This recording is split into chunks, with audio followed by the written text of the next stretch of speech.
美国空军打算将 F-16战斗机的退役时间推迟数十年，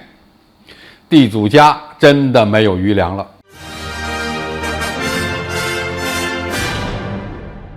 观众朋友、网友朋友，大家好，我是付天少。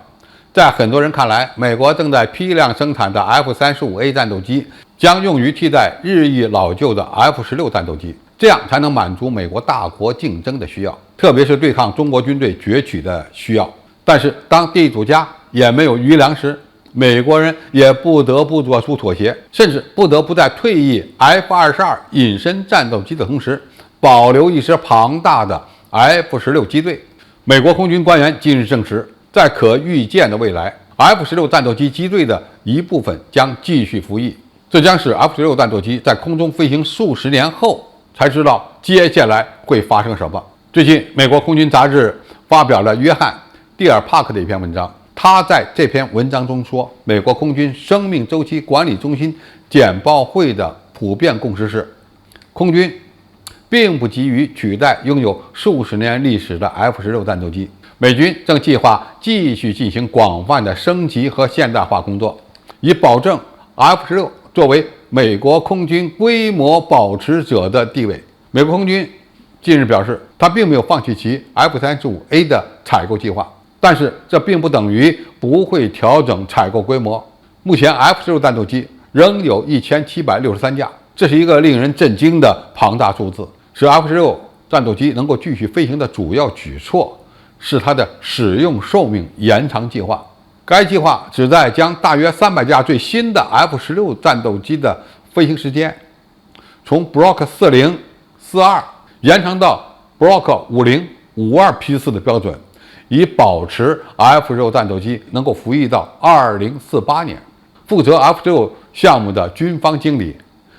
蒂姆·贝利上校称，只要为每架 F-16战斗机花费数百万美元的升级费用，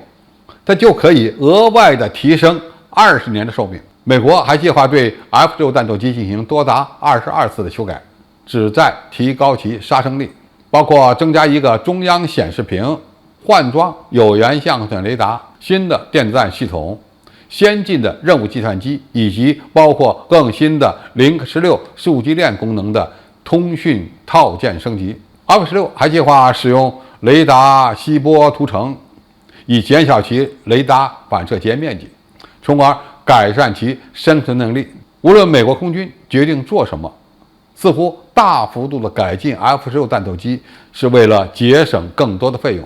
甚至争取更多的时间。人们应该如何来评价美军将长期使用 F-16战斗机的计划呢？首先，给 F-16战斗机延寿是出于无奈之举，因为美国的军费虽然一涨再涨，但是美军的武器装备的单价也在不断的水涨船高，因此不管分给美国空军的军费有多少，他总是觉得不够用。而 F-35A 隐身战斗机的研发进度过于缓慢，在这样的情况下，美国空军不得不保留大量的 F-16中型战斗机，否则像 F-22、F-35这么搞下去，美国空军的规模必然会日渐萎缩。那么这与美国全球争霸的需要是相悖的。可以说，延长 F-16战斗机的使用寿命是美军的无奈之举，但是它也充分证明，一款好的战斗机它的寿命就有可能超长。从美国空军这种新的